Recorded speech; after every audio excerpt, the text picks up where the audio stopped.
What's up, lads? You're the Budget Monkey, and welcome to another update video here of our greatest game of all time campaign. And it's been 157 years, I believe. The age of absolutism is right around the corner, so soon we will officially be in this sort of end game. Another 7.5 hours or so, encroaching 40 hours campaign time, and I am happy to report that this probably is the greatest game of all time. Once again, this is post-Second War against France. The strategy and very concerning strat that I broke down in my last session has gone off without a hitch. This Second War was pretty seamless, whereas the First War was absolutely devastating. So we're post a hard war here with one of the hardest, most powerful nations in the world, in fact, and we have manpower, we have positive manpower. And I'll get into how good that is, because we're actually predicted to be at peace for a while in the future here. So really, really good. But as you can see, we PU Denmark and Sweden, guys. Obviously, Sweden was under Denmark. We PU Denmark just out of the blue. And having my alliance with Great Britain, he was rivaling Denmark, and he helped us, and he carried us into the capital with his ships. Imagine the potato Great Britain actually being useful. But can you believe it, guys? I had a huge celebration on stream. I think, we've had to fight and work for all of our PUs. They weren't given for free.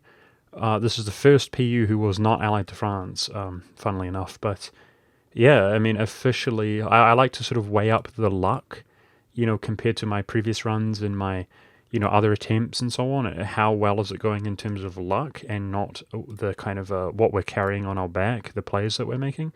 And I can officially say that not only are the strats going well, and we've done a good job. We've just done a good job, and the strategy is really hammered out.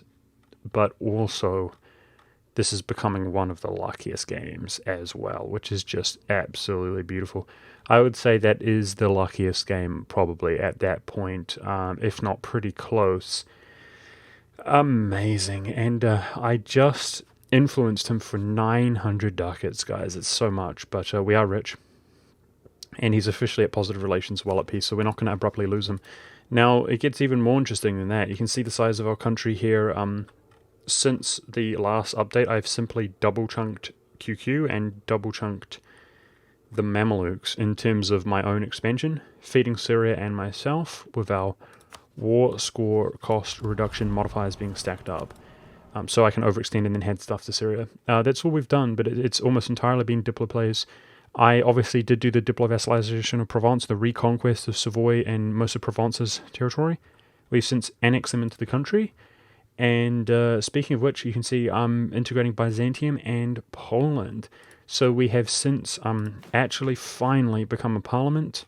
We've reached tier 7 here before the age of absolutism, and I can start even expanding administration. But before the age of absolutism, all the way to tier 7, just how I would have hoped here, so that now we don't care about our autonomy. We can unstate land and create trading companies. Crown land stuff is quite complicated, because sadly I'm going to get the Cossack estate, which halves our crown land. We're also going to lose crown land when we flip to Hussite, which we're in the process of doing. The method that I had of gaining this Hussite land was actually feeding. It was supposed to be Moravia with the strategy, but it ended up being Nitra. Releasing him as a Hussite, giving him these provinces, converting them to Hussite, and then reincorporating him with the 85% annexation cost reduction, which comes from Austrian traditions, influence, the parliamentary bonus, and the Austrian mission of 20% annexation cost reduction. That's where we get our 85%. So, for example, you can see how big Byzantium was. He's pretty big. He's pretty big. And it cost 1,400 Diplo points with the passive 15 that we have, guys. It cost 1,400. Now, you can see that it costs 280. 280. With 85% reduction. Really, really nice. Now, that mission that we have only lasts 20 years, wherever it is, that 20% annexation cost reduction. It goes away at the end of 1614, you can see. So we have quite a window, especially with how efficiently we integrate nations. What I'm hoping is that I can actually push for this admin tech as well, the admin efficiency here, which will also reduce it. It's not the same modifier, it's a separate modifier, but it does reduce it overall quite a lot. And that's going to be Pomerania in particular. Bavaria we PU'd to recently. Yeah, I'd hope to get that, and we'd do Aragon, Savoy, Pomerania, probably Syria, and did I even do an update for you guys? We PU'd Portugal for people who don't know. So yeah, I don't know. We might be able to sneak Portugal in there as well. I'd have to integrate him really quickly. That would be the concern. Probably lose the modifier before he's in the country. But yeah, we had a pretty good ruler, and I've passed this mission here, which you gain 2 diplo points. But for the next 30 years, our heirs roll diplo points as well, 2 diplo. So with this guy here, we have plus 4 diplo points to heirs. Now, I was doing amazing in terms of prestige, but we've kicked like 3 heirs because they were complete poop. But hopefully, with the plus 4 rolls to diplomacy, we can get a way above average heir here for the future, because we're suffering on prestige. Because now that we're at peace, we're actually going to be at peace for a while here because we have internal stuff to deal with. The idea is to integrate Poland and then spawn Hussite rebels, which I have missionaries here with the maintenance down just to create unrest. So you can provoke the rebels at 50%, and obviously they're going to go around our country converting provinces to Hussite. Now, let's look at the charts here. Economic charts. This is religion here, and you can see how fractured our religion is. Probably more Shia than you would expect to have, which is cool, because QQ was Shia and he's doing really well. A little bit of Orthodox, that's Albania. Reformed, that's mostly from the centres. Hussite itself, that's our 10% from Hussite here. Catholics all over the place. We've got some in France, we've got some in... I was once truly Catholic, right? So it's all over the place. But overall pretty small. Muslim, self-explanatory. Now, what's going to happen when we integrate Poland, you can see that all of these are going to shrink a little bit, respectively, and the Catholic's going to chunk its way up there, right? Because that's a lot of Catholic land. So if you imagine the Protestant shrinking, we're going to find the 2 largest parties are Catholic and Protestant. And then once we integrate Byzantium, what's going to happen is this increases. Basically, everything is going to decrease respectively. So, in my opinion, we've done a pretty good job of really fracturing our religion. So what does that mean? It means that even though the Hussite is going to decrease, every time one is converted by a rebel faction, this is going to be quite dramatically moving towards the majority, not the majority, but the dominant, which means the largest religion. As soon as it is the largest religion, we can accept rebel demands and flip Hussite. That's what we're going to be working on.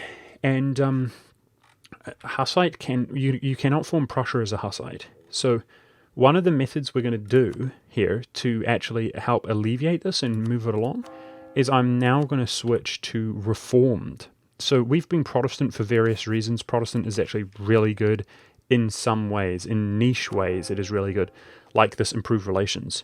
This improved relations 15, as well as the Austrian traditions improved relations, has really helped us keep these Muslims out of the coalitions. Because we've had way over 50 aggressive expansion with like everybody in India and everything. And it's a combination of all of my diplomats improving relations when they're above 50 so they don't join, and then the improved relations bringing the aggressive expansion down, which has kept us alive. But with that being said, yeah, we're going to flip to Reformed.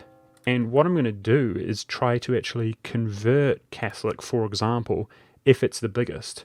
So we don't actually necessarily need Hussite to increase that much. If we can convert some Protestant and basically whichever is the biggest, most dominant religion, we will convert it to Reformed, which you can see here is significantly smaller. Once Catholic increases, it's significantly smaller than Protestant and even Muslim, Sunni.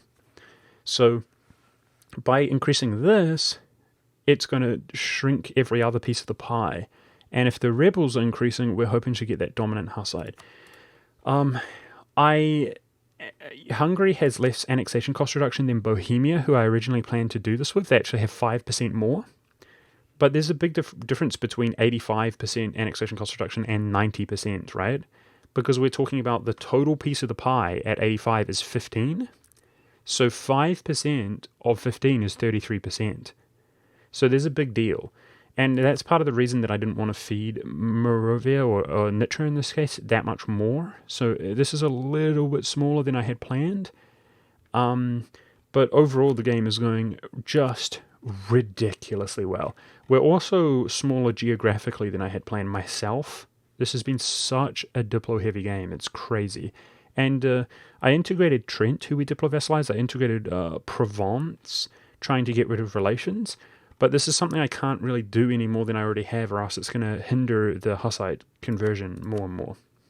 So we're going to do Byzantium because that's not going to hinder me. It's fine to get Orthodox. And we're doing Poland because we want to form Prussia and then fall to Hussite as quickly as we can. That's the idea. And once we are Hussite, truly the one faith begins, and we can begin building this up. Now, I have this modifier in so much of my country, because of course we were Catholic, we went Protestant, now we're going to go Reformed.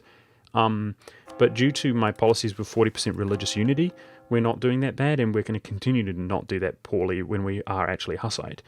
Also, we still, even at 1600, if the institution spawns, it's 10 years before the next age, and we still get prestige from missionary conversions. So as soon as we are Hussite in particular, I can convert every single province that I can that doesn't have a modifier, and obviously as the modifier cooldown comes down, then we will convert those as well. But it also allows me to convert, for example, Lithuania or Russia. Now, Lithuania has tolerance to heretics here, and he's even gone humanist. So he can unironically be completely Hussite with 100% Catholic land, and it just won't do anything to him. Like, he's so stable. And then every time we have nothing to do with our missionaries, we'll throw them into Lithuania. So what I'm trying to describe is hopefully I can build my prestige up very nicely, because it's important. And there's one reason in particular that I might want to build my prestige up, guys.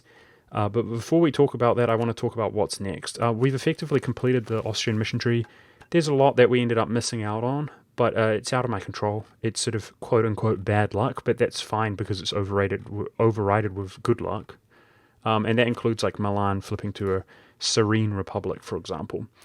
But what's next up, of course, is so Pomerania is one of the priorities to integrate upon forming Prussia and switching religion, right? We don't want the land now, so it will be hard to switch religion, because we're going to be pushing towards forming Germany. Now, I'm not going to form Germany as the next tag, but I desperately want to fulfill the requirements, and I also want to complete the Prussian missions. That's why we're flipping to Prussia, for the missions.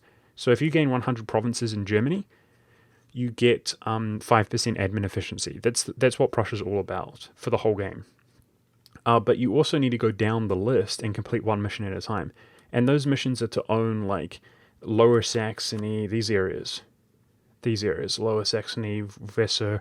I know you need East Friesland, you need Westphalia, South Westphalia, you need these reasons, the Rhine, and I think the final one is like the Palatinate, these kind of areas. But so far so good. So we should have no issue. I've kind of looked. To form Germany, all I need to do is integrate my subjects, which is Bavaria might be a little bit of a bottleneck, 1640, because I'm hoping by the time I have Tech 20, I'm already ready to form Germany, but we need to own München. Regardless, I've looked at Germany, and, I've looked at them all, and we have Augsburg and München, and we have Lubeck. So basically the requirements are pretty much, we need today's Volt Saxony when I touch them, and Berg. That's pretty much it. But then there's the Prussian missions themselves. So we need to whack him, maybe Mulhouse. But certainly doable. We're slowly but surely beginning to ignore aggressive expansion in Europe completely, right? Kind of looking away from the Muslims for now.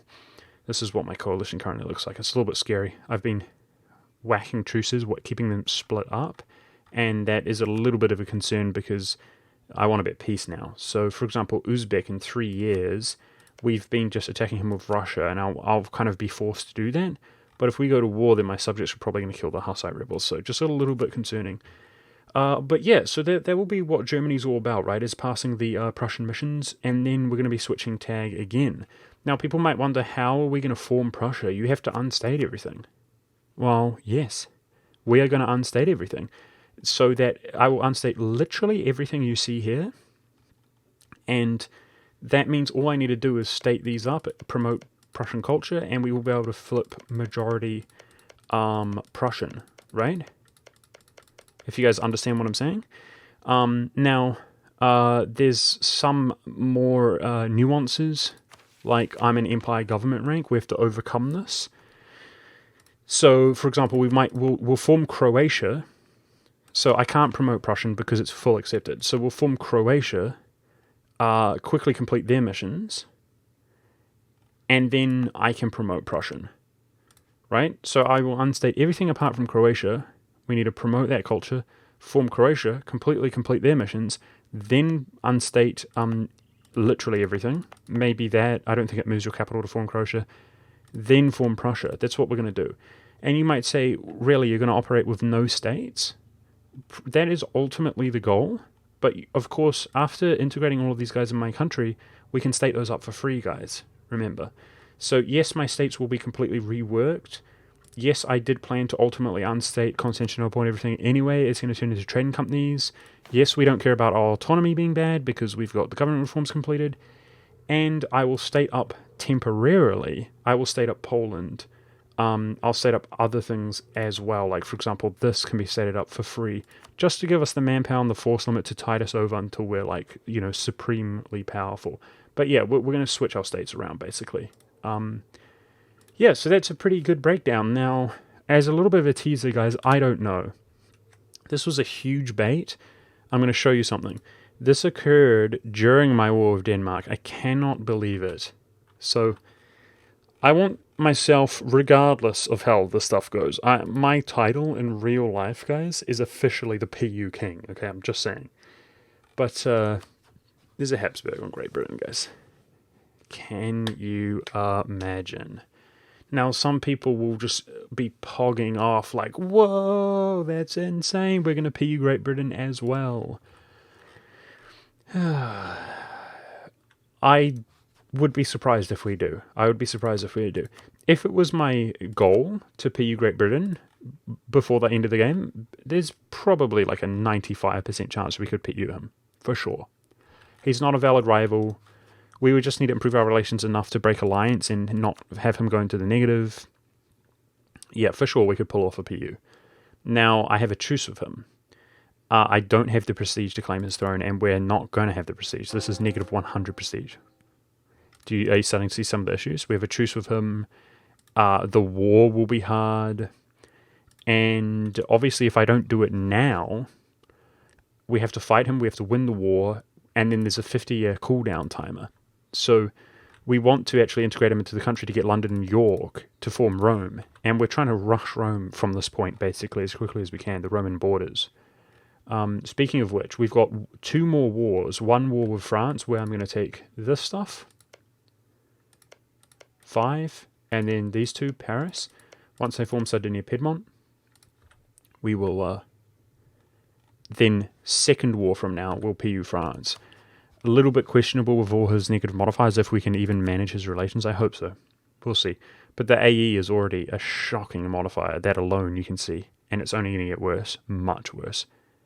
I hope we can. I mean, I'll give him subsidies. I'll do whatever I can, but that is a concern. Despite everything going well, if he breaks free, then if we PU him a second time, it's another 50-year cooldown. But similar situation with Great Britain. If I PU him 50 years from now, guys, it's going to be mid-1600, and I can't integrate him until 1700 in the game. I'm not sure if you guys really get it, but this world conquest needs to be done, ideally, in the sort of early 1700s. So that's way, way, way, way too late to be forming Rome.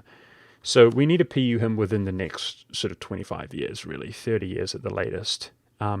So chances are that this is basically not going to result in anything, but there's a chance. There's certainly a chance that we could go and take Britain over in one war, and like I said, with the Savoyard missions, we are going to PU a pretty bulky France even after wrecking him, which, if you keep that in mind, and assuming that works out well, I mean, we're going to be days rolling this down soon, and our dominance over Europe this game is just absurd. We've been just grotesquely over our deploy relation slots, but finally we're cracking down on them. I've been rocking a rank 5 half-price advisor. We've been balling rich, guys. I probably have the best trade income in the game. Constantinople is one of the better trade nodes, but I have 100%, unlike this, which is divided between the two of them. Or the English Channel, which is weaker, barely stronger than us, but he only has 56%. We've just been balling rich, and yeah, that's pretty much the game in a nutshell. I think that's a sufficient update. I've been having killer streams, guys. Thanks for those of you watching this that actually come over to my live stream. A lot of growth recently. I feel really blessed. And here's hoping for the best, guys. I mean, maybe in the next update we have France. Maybe we have Great Britain. Could you imagine? I mean, this would be the dream game for it, because we are stacking annexation cost reduction modifiers. I'm going to lose this Austrian thing here for 15% when I form Germany. But of course, Germany gives admin efficiency and so on. But Sardinia Piedmont has a mission for 10% annexation cost reduction for the whole game. And as far as the 20% from the mission which goes away, our next idea is admin. And for the adaptability for the world conquest, right? But admin, if you look at the policy here with influence, second from the top, is 20% annexation cost reduction. So we will literally have a passive of 80% annexation cost reduction. That's the idea. That's why I started as Hungary with 10%. We're going to form Sardinia Piedmont with 10%. My admin efficiency is going to be high. So we will always annex very, very efficiently in the future. And yeah, I really have high hopes of this campaign continuing, guys. I'm really hoping to achieve basically something that's never been achieved before, as many of you know. Really looking forward to it. And I've been streaming around 6 p.m. GMT if you guys can make it. But regardless, I hope you enjoyed the update. Thank you very much for watching. And I'll see you live, or I'll see you in the next video.